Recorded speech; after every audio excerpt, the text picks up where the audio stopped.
우리 함께 인사하겠습니다. 잘 나오셨습니다. 성도님 얼굴만 봐도 은혜가 됩니다. 사랑하고 축복합니다. 사랑하고 축복합니다. 감사합니다. 성령행전 44번째 시간입니다. 성령님이 못하게 하실 때, 성령님이 못하게 하실 때라는 제목으로 말씀의 은혜를 함께 나누겠습니다. 중국 문화혁명 이전에 수많은 교회들을 세우고 공산 정권이 들어서자 20여 년간 옥고를 치렀던 워치만 리라고 하는 중국의 교계 지도자가 있었습니다. 그에게는 폐병을 비롯해서 심한 위장병 그리고 협심증과 같은 질병들이 있었습니다.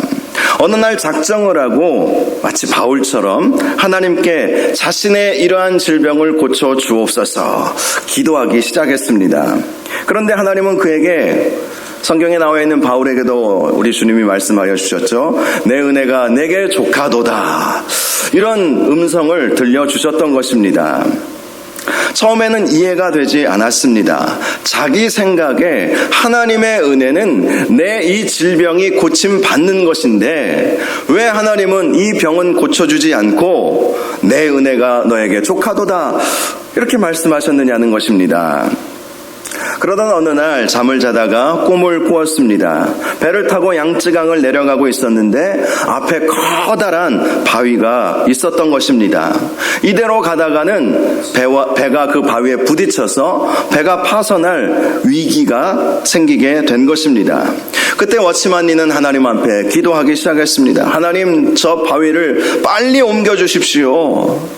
마치 겨자씨 한 알만한 믿음이 있으면 산이 옮겨진다는 그런 말씀처럼 간절하게 정말 믿음으로 기도한 것입니다.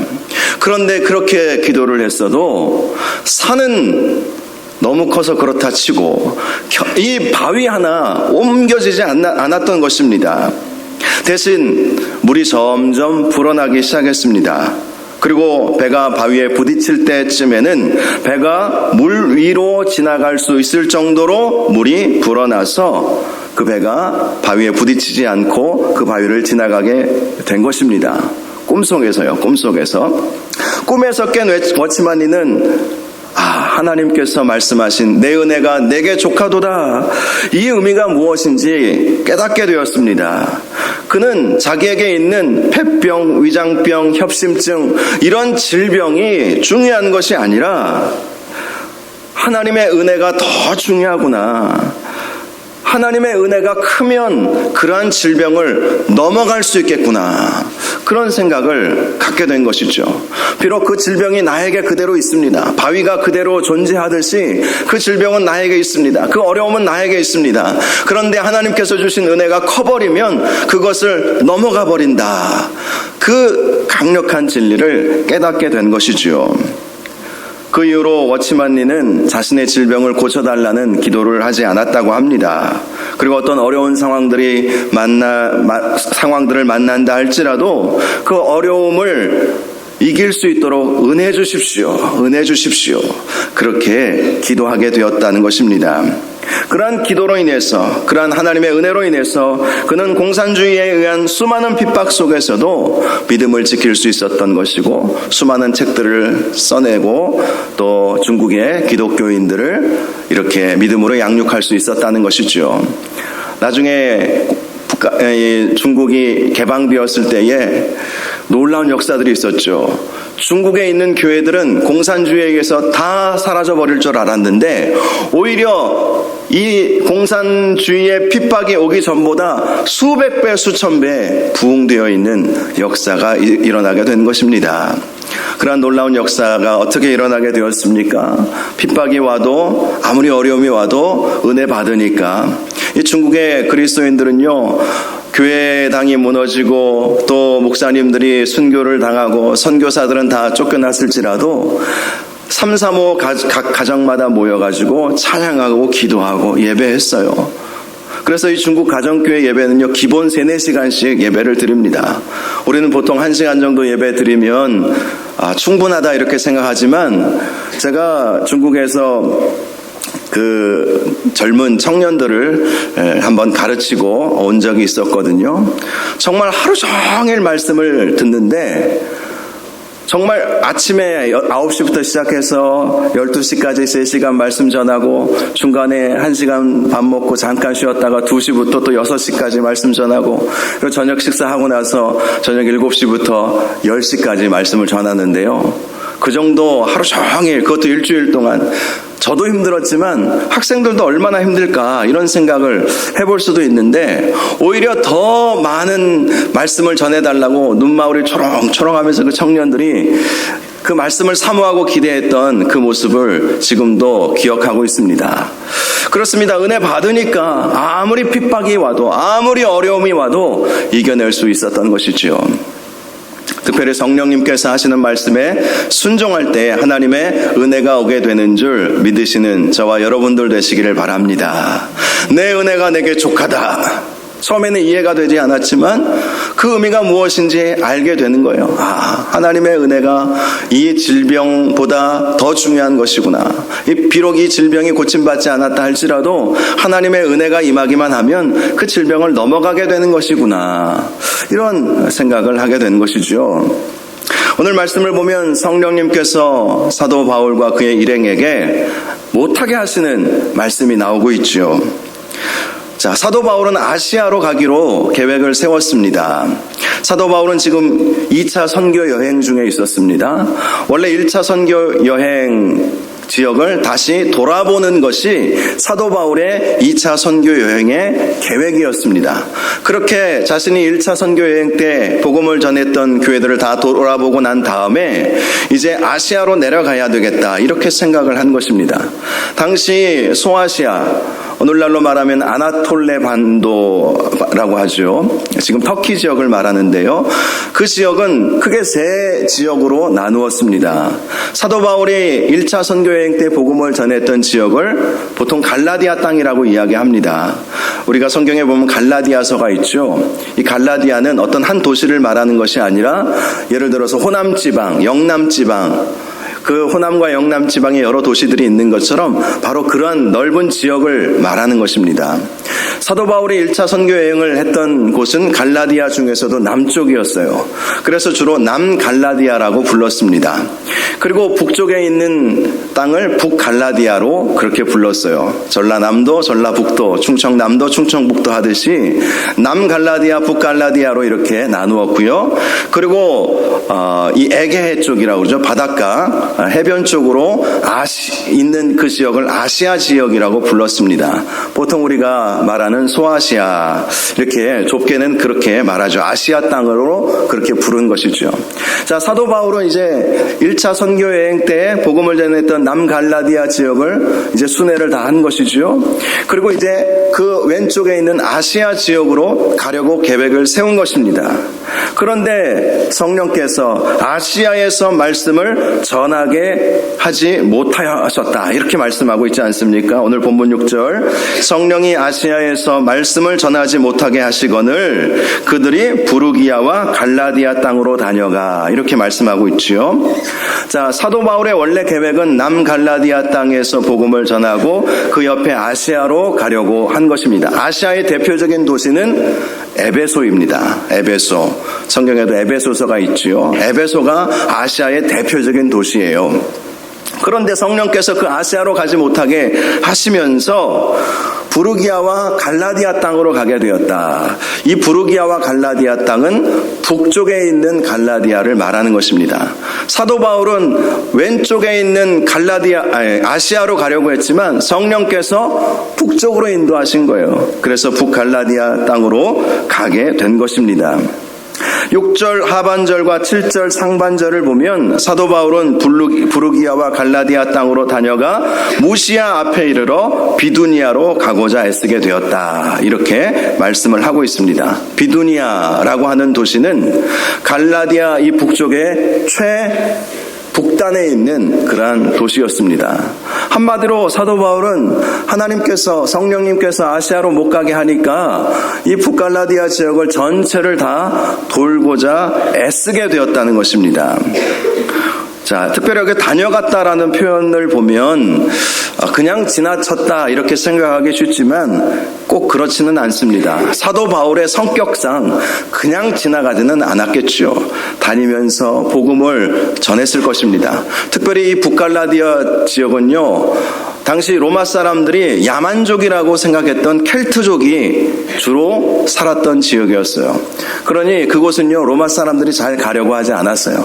야만인들과 상종하고 싶지 않은 그러한 로마 사람들이었기 때문이었습니다. 마치 유대인들이 이방인들과 상종하고 싶어 하지 않았던 것처럼 로마 사람들도 켈트족, 야만족과는 상관하고 싶어 하지 않았던 곳이었죠. 그런데 사도 바울이 하나님의 명령대로 그렇게 많은 사람들이 상종하고 싶지 않았던 바로 그 북갈라디아 지역으로 다니면서 복음을 전하게 되었던 것입니다. 자, 그런데요, 7절 하반절 말씀을 보면 예수의 영이 허락하지 아니하신지라 이렇게 또 말씀하고 있지요. 7절 말씀을 다시 한번 보겠습니다. 무시아 앞에 이르러 비두니아로 가고자 애쓰되 예수의 영이 허락하지 아니하시는지라. 자, 이 비두니아라고 하는 이 지역은 북갈라디아 지역의 최북단 도시예요. 한마디로 사도 바울은 이 북갈라디아 지역을 전체를 다 돌면서 복음을 전하려고 했는데 성령께서 그것도 허락하지 아니하셨다 이렇게 말씀을 하는 것입니다.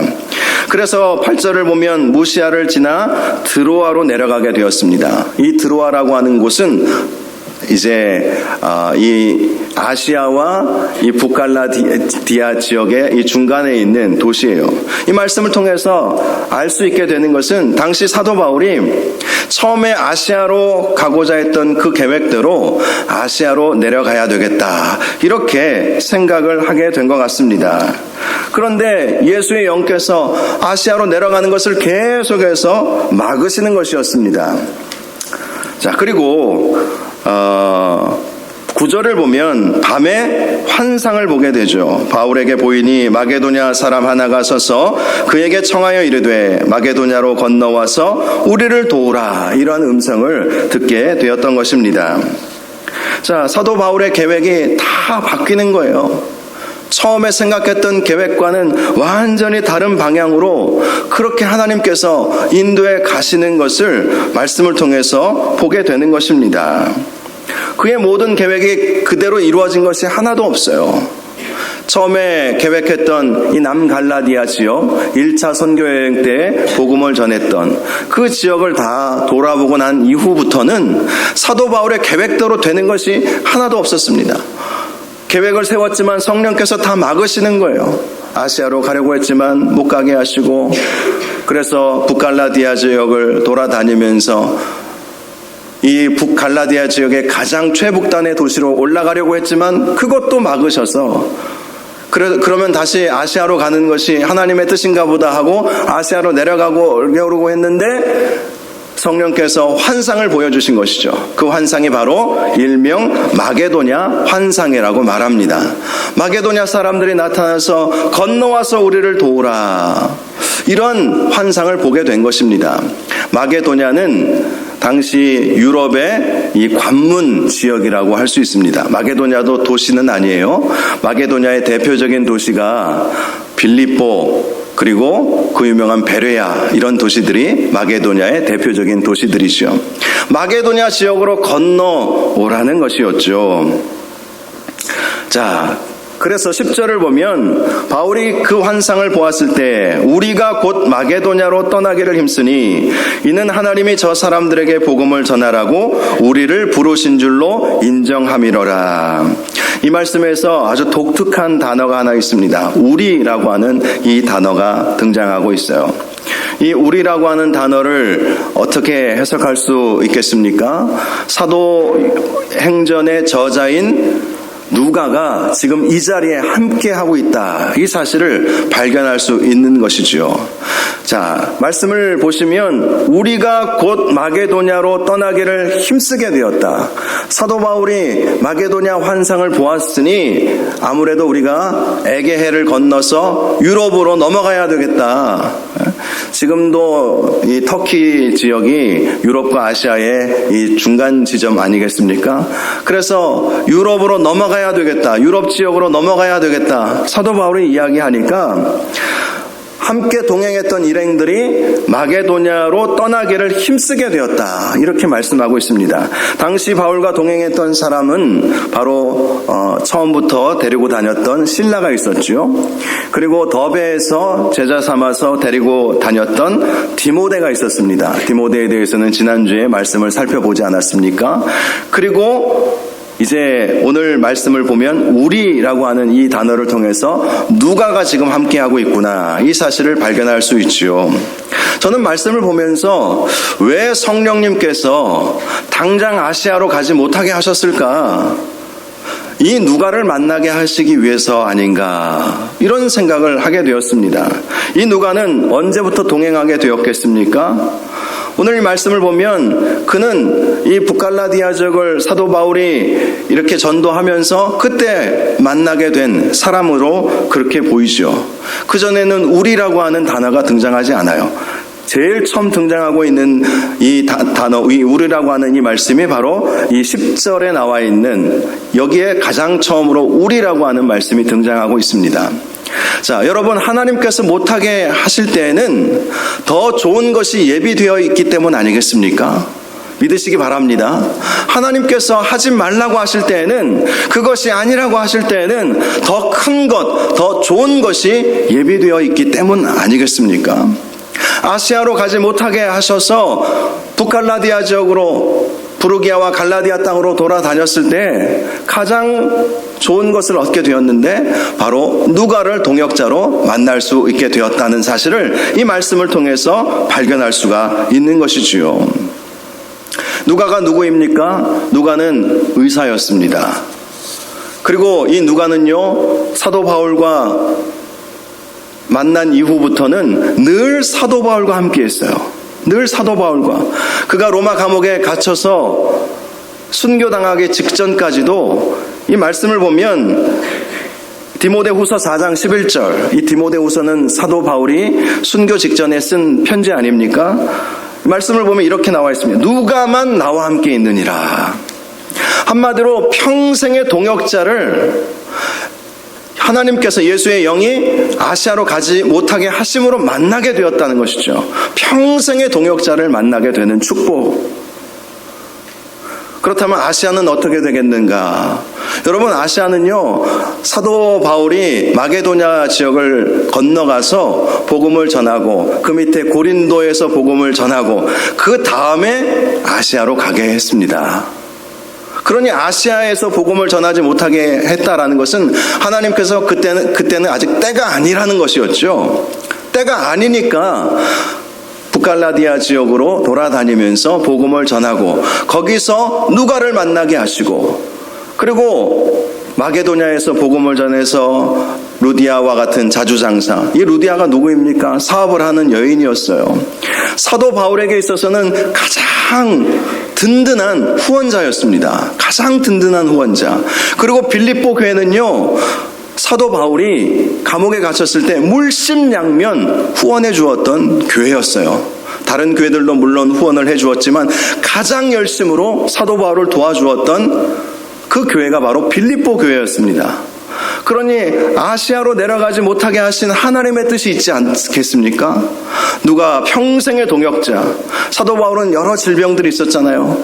그래서 그 옆에서 주치의처럼 늘 그를 치료해 주었던, 그가 순교당하기 직전까지 그를 도와주었던 아주 귀한 사람을, 보석과도 같은 사람을 만나게 된, 더 좋은 것을 주시는 하나님의 은혜가 바로 거기에 있었던 것입니다.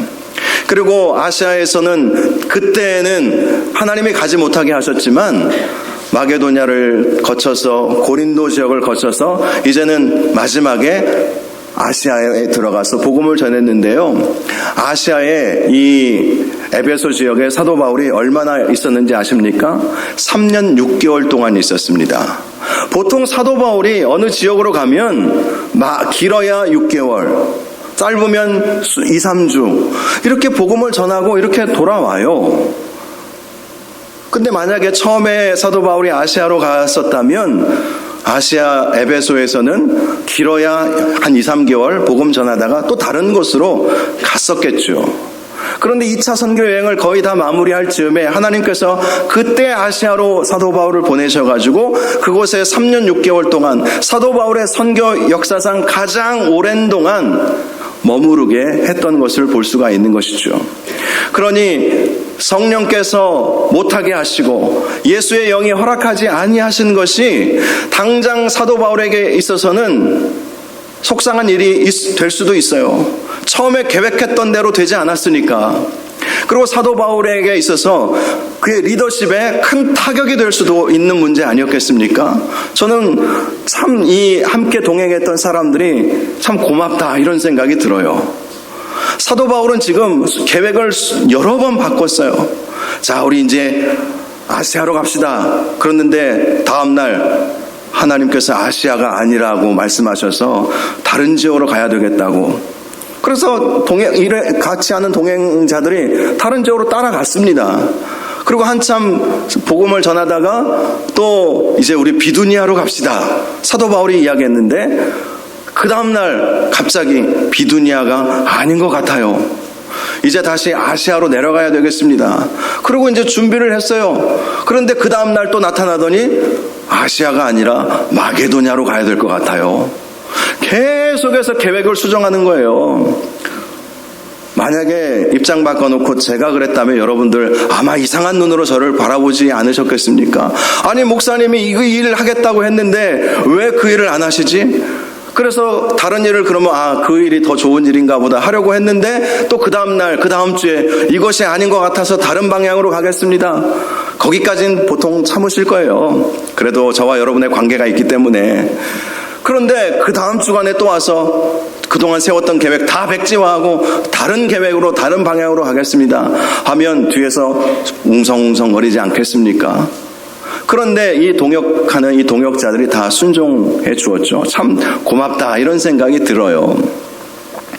어찌 보면 사도 바울에게 있어서도 아시아로 가지 않고 비두니아로 가지 않고 마게도냐로 가는 이 여정은요, 성령님의 음성에 순종한 것이기는 했지만 자신의 리더십에 심각한 타격을 입을 수도 있는 상황이었습니다.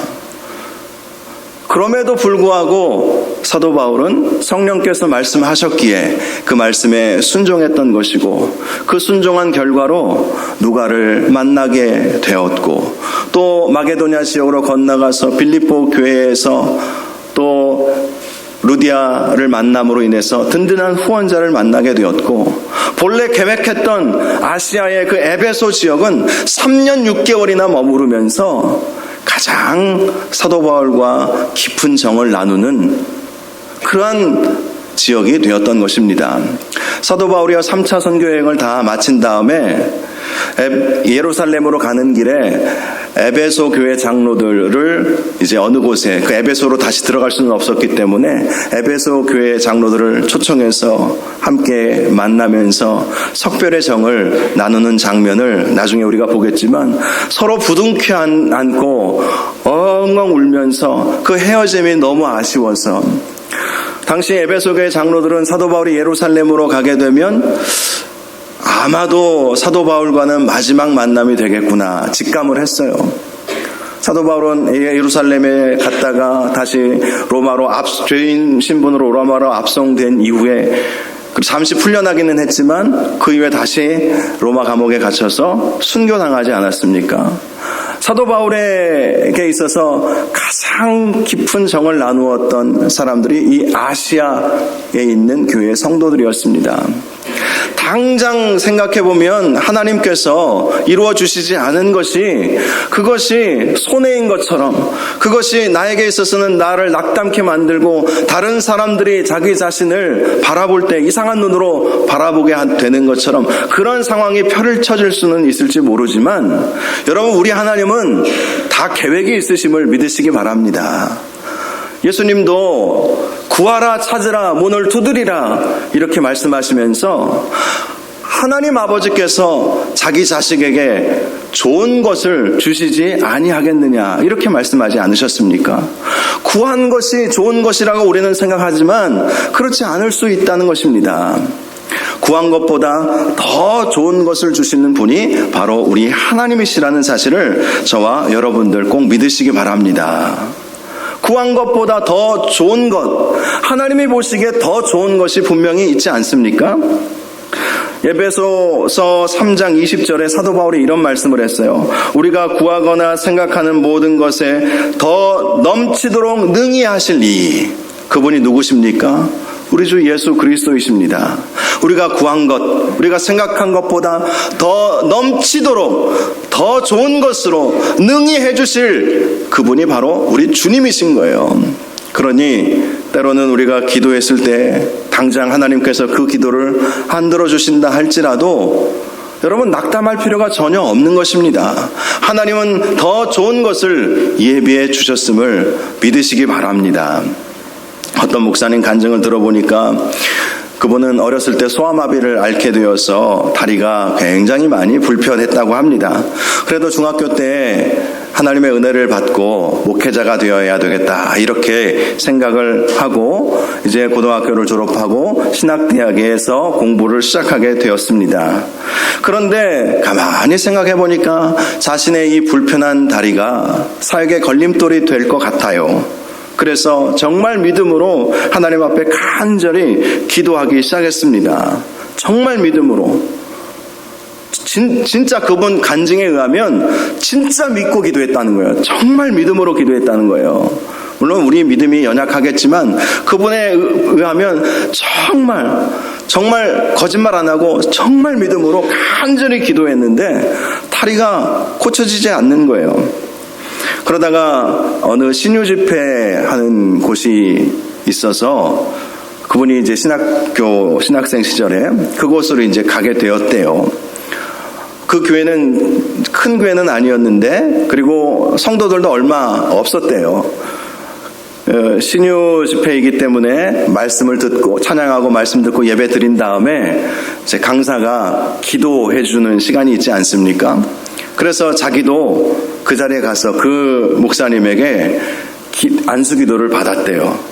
안수기도 받으면서도 간절히 이 목사님께서 기도하시는 대로 이루어 주실 줄로 믿습니다 하고 믿음으로 기도를 받은 거예요. 아멘 아멘 하고 받은 거예요.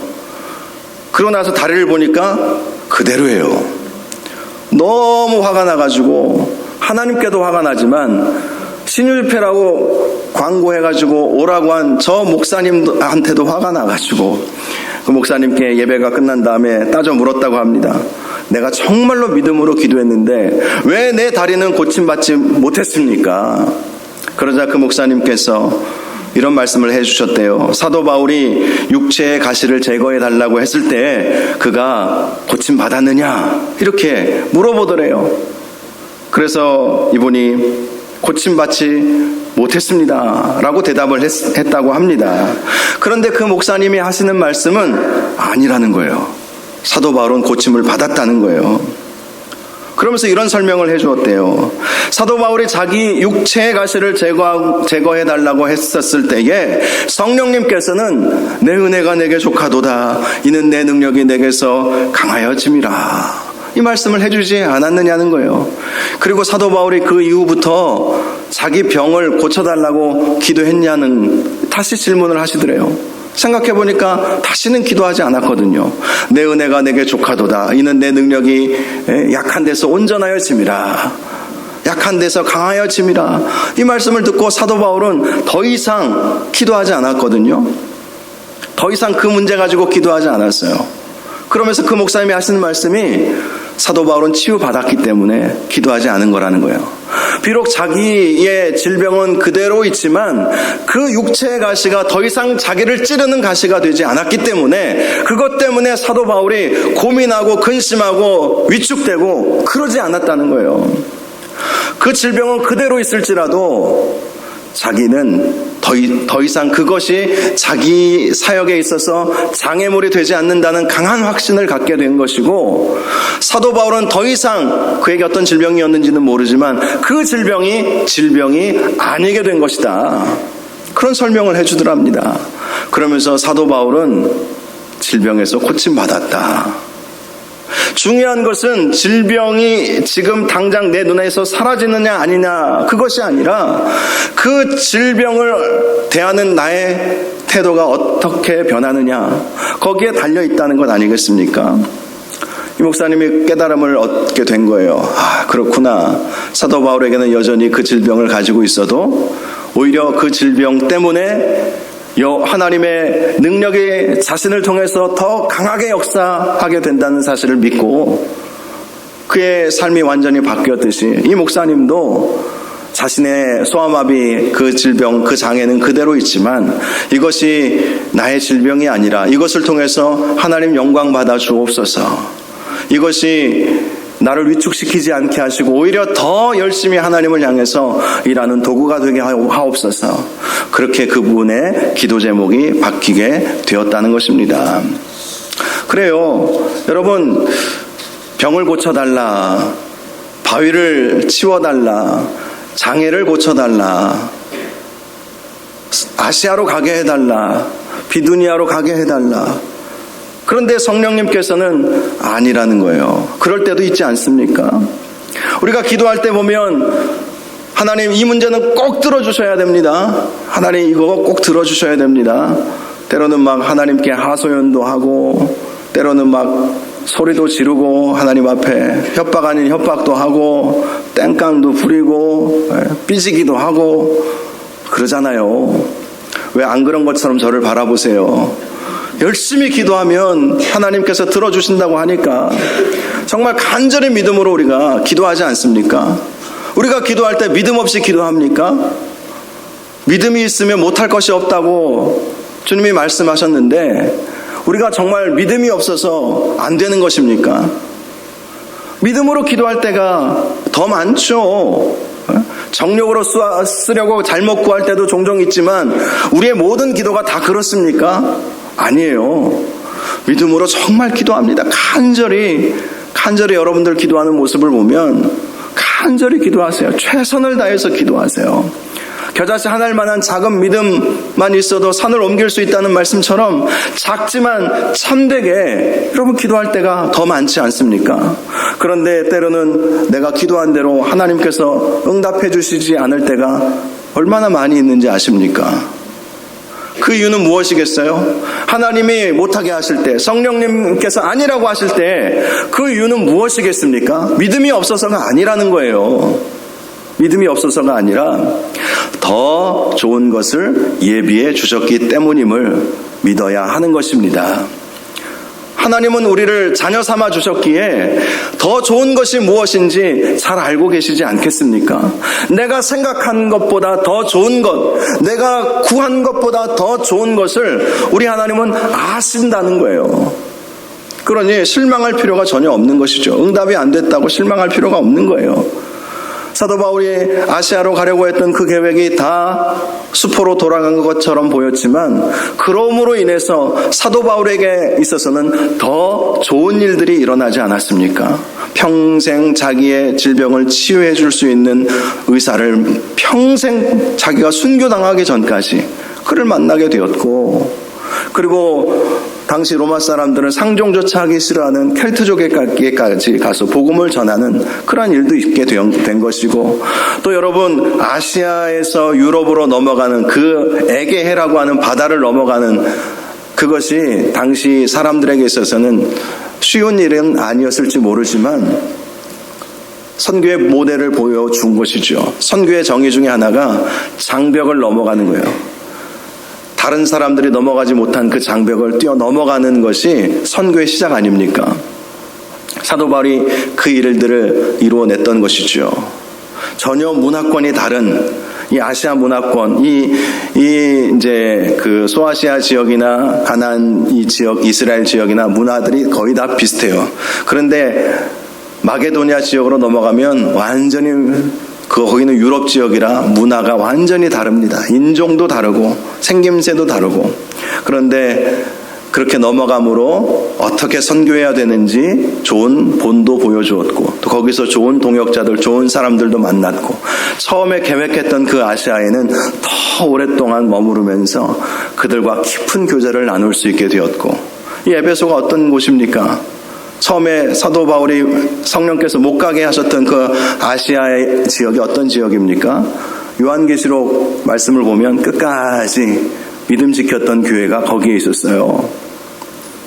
요한계시록의 7교회, 요한계시록 말씀을 보면 아시아에 있는 7교회, 거기가 바로 그 지역이에요.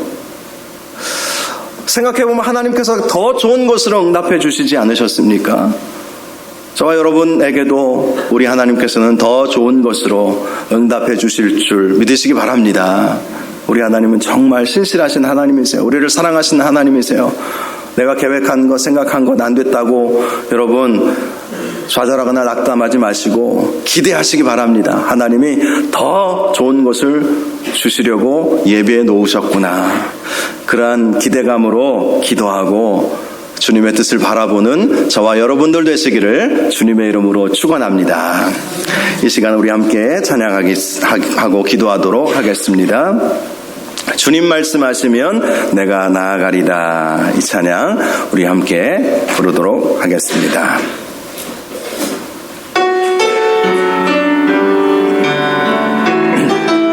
주님 말씀하시면 주님 말씀하시면 내가 나아가리다. 주님 뜻이 아니면 내가 멈춰서리다. 나의 가고 서는 것 주님 뜻에 있으니 오 주님 나를 이끄소서. 주님 말씀하시면 주님 말씀하시면